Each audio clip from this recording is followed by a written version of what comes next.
Assalamualaikum warahmatullahi wabarakatuh. Kembali lagi dengan saya di channel Narasi Dalam Gambar yang menceritakan cerita-cerita unik dan menarik. Terima kasih bagi saudaraku yang sudah like dan subscribe. Saya doakan menjadi orang yang sukses di dunia dan masuk surga di akhirat nanti. Sempatkan waktu 5 detik untuk menuliskan sholawat Nabi besar yang mulia di kolom komentar. Insya Allah menjadi penerang jalan kita di akhirat kelak nanti, amin.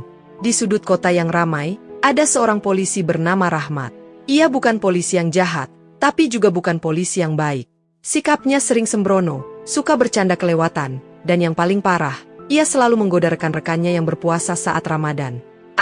Puasa-puasa gini malah makin lemes. Kenapa harus susah-susah nahan makan sih? Katanya sambil menyeruput es teh manis di kantor, tepat di depan Bayu, rekannya yang sedang menahan lapar dan dahaga. Mat, setidaknya hormatilah yang puasa, ujar Bayu dengan sabar. Rahmat hanya tertawa. Santai aja, Yu.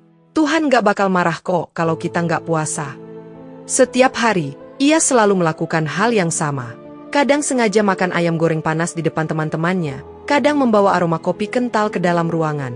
Rekan-rekan yang lain hanya bisa menggelengkan kepala. Namun, ada satu orang yang benar-benar kesal dengannya. Pak Darman, polisi senior yang dikenal sangat religius dan bijaksana. Ia sudah sering menegur Rahmat, tapi Rahmat hanya menganggapnya sebagai omelan orang tua.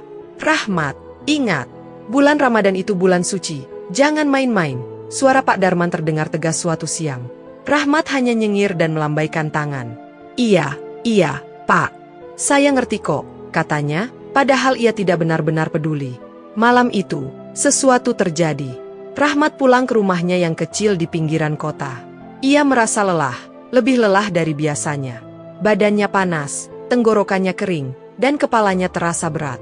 Ia berpikir mungkin hanya kecapean. Namun, saat ia menatap bayangannya di cermin, jantungnya hampir copot. Hidungnya tampak lebih lebar. Kulitnya mulai memerah, dan telinganya semakin membesar. Ia menyentuh wajahnya dengan panik. Apa yang terjadi padanya? Ia berlari ke kamar mandi, menyalakan lampu lebih terang. Saat itulah ia melihat sesuatu yang membuatnya hampir menjerit.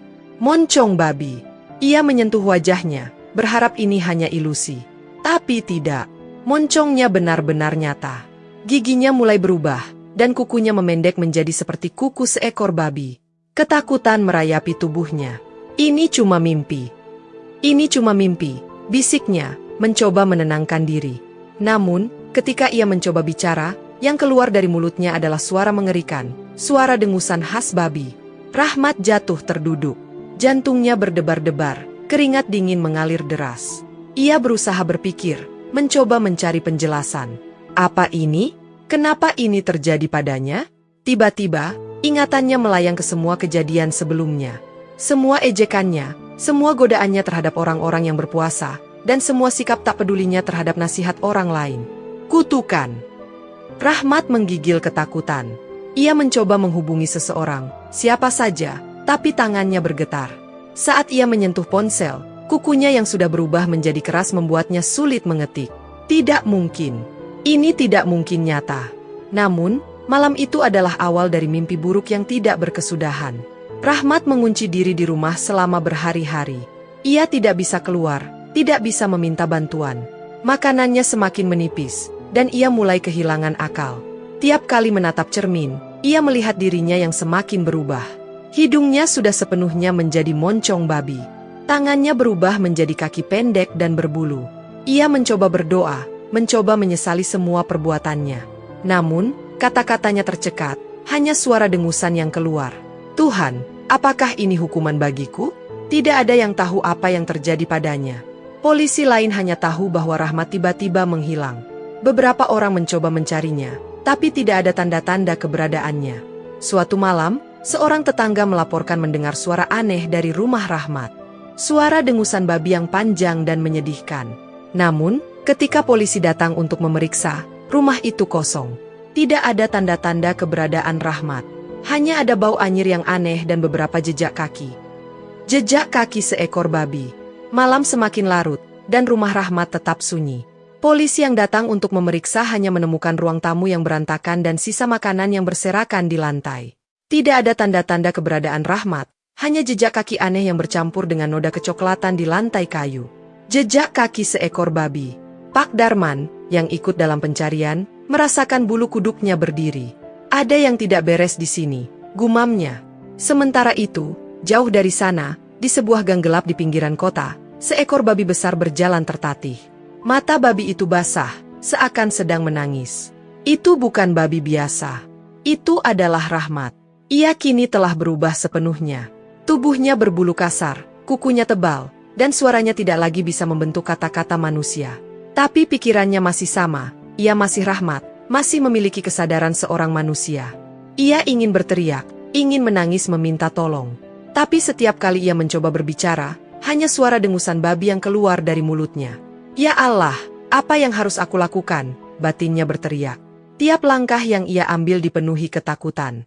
Ia tidak tahu harus pergi kemana. Jika seseorang melihatnya, ia pasti akan dianggap hewan liar dan bisa saja ditangkap atau dibunuh. Ia mencoba mencari jalan pulang, tapi kakinya lemas. Perutnya lapar, tenggorokannya kering. Ia tidak pernah merasa separah ini. Lalu, dari kejauhan, ia melihat sesuatu yang membuatnya menggigil. Seorang penjual sate babi sedang berdiri di dekat trotoar, sibuk membolak-balik daging di atas arang panas. Aroma daging terbakar menusuk hidung Rahmat, membuatnya semakin takut. Ia ingin menjauh, tapi kakinya justru melangkah mendekat. Penjual sate itu menoleh, memperhatikan Rahmat dengan mata menyipit. Babi liar ya? Bisa dijual mahal ini, gumamnya.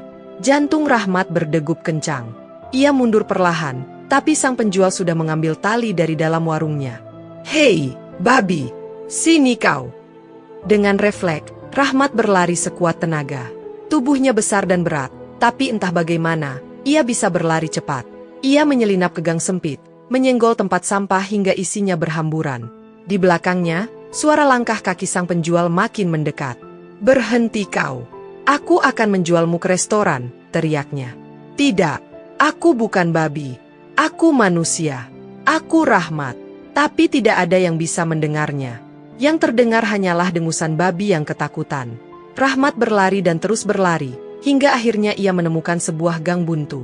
Di hadapannya hanya ada tembok tinggi dan beberapa kardus bekas. Ia terpojok. Penjual sate itu sudah berada di belakangnya. Dengan senyum penuh kemenangan, ia mengayunkan talinya. Namun, sebelum tali itu melilit tubuhnya, Rahmat melompat dengan kekuatan luar biasa. Berat. Ia menabrak tumpukan kayu dan berlari lagi tanpa menoleh ke belakang.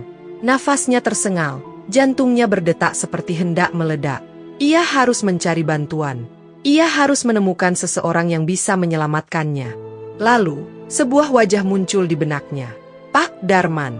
Ya, hanya Pak Darman yang mungkin bisa membantunya. Rahmat terus berjalan dalam kegelapan, berharap ia bisa menemukan jalan kembali ke rumah polisi tua itu. Tapi ia tidak tahu bahwa di balik bayang-bayang malam, sesuatu sedang mengawasinya. Sesuatu yang jauh lebih menyeramkan daripada sekadar kutukan. Rahmat terus berjalan tertatih di bawah langit malam yang kelam. Bulan bersinar pucat di atas kepalanya, seakan menyoroti penderitaannya. Tubuhnya lemah, perutnya melilit karena lapar, dan setiap langkah yang ia ambil terasa semakin berat.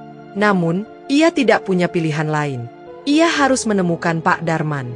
Ia percaya, hanya polisi tua itu yang mungkin bisa membantunya. Setelah berjam-jam tersesat di ganggang sempit dan hampir tertangkap beberapa kali, akhirnya Rahmat melihat sebuah rumah sederhana di ujung jalan. Cahaya lampu temara menyala dari dalamnya. Itu rumah Pak Darman. Dengan sisa tenaga, Rahmat mendekati pintu rumah itu. Ia mencoba mengetuk, tapi kukunya kini terlalu pendek dan tebal. Akhirnya, ia menjatuhkan tubuhnya ke pintu dengan keras. Berat. Dari dalam terdengar suara langkah kaki mendekat. Pintu terbuka perlahan, dan muncullah sosok Pak Darman dengan wajah terkejut. Astagfirullah, desisnya saat melihat babi besar yang lemah di depan pintunya. Rahmat menatapnya dengan mata penuh harap. Ia ingin berbicara, ingin mengatakan bahwa ini dirinya, bahwa ia membutuhkan bantuan. Tapi yang keluar hanyalah dengusan pilu seekor babi. Pak Darman mengamati binatang itu dengan seksama. Ada sesuatu yang aneh. Matanya. Bukan mata hewan biasa. Mata itu penuh ketakutan, penuh kesedihan. Seolah mengerti sesuatu, Pak Darman mundur selangkah dan menarik napas dalam. Ia menutup pintu sebentar, lalu kembali keluar dengan membawa segayung air. Jika benar kau adalah Rahmat, jika ini adalah hukuman dari Tuhan, maka hanya Tuhan pula yang bisa menyelamatkanmu, ucapnya lirih. Pak Darman menuangkan air itu ke tangannya dan mulai membaca sesuatu. Ayat suci yang Rahmat kenal, tapi sudah lama ia abaikan. Ayat demi ayat mengalir dari mulut Pak Darman, memenuhi udara malam yang dingin. Rahmat merasakan sesuatu di dalam tubuhnya, seperti bara api yang perlahan mulai padam. Tubuhnya bergetar hebat. Nafasnya tersengal. Dunia di sekelilingnya terasa berputar. Lalu, semuanya menjadi gelap. Pagi itu, saat Rahmat membuka matanya, ia merasa sesuatu yang berbeda.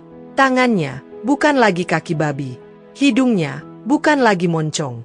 Ia meraba wajahnya dengan panik. Ia telah kembali menjadi manusia. Air mata mengalir di pipinya. Ia menatap sekeliling dan menyadari dirinya berada di dalam rumah Pak Darman, terbaring di atas tikar. Pak Darman duduk di dekatnya, menatapnya dengan tenang. "Kau sudah kembali, Rahmat." Rahmat menunduk, tubuhnya gemetar. "Pak, saya..." Pak Darman menghela napas panjang. "Aku tidak tahu apa yang terjadi padamu, Rahmat. Tapi aku tahu satu hal.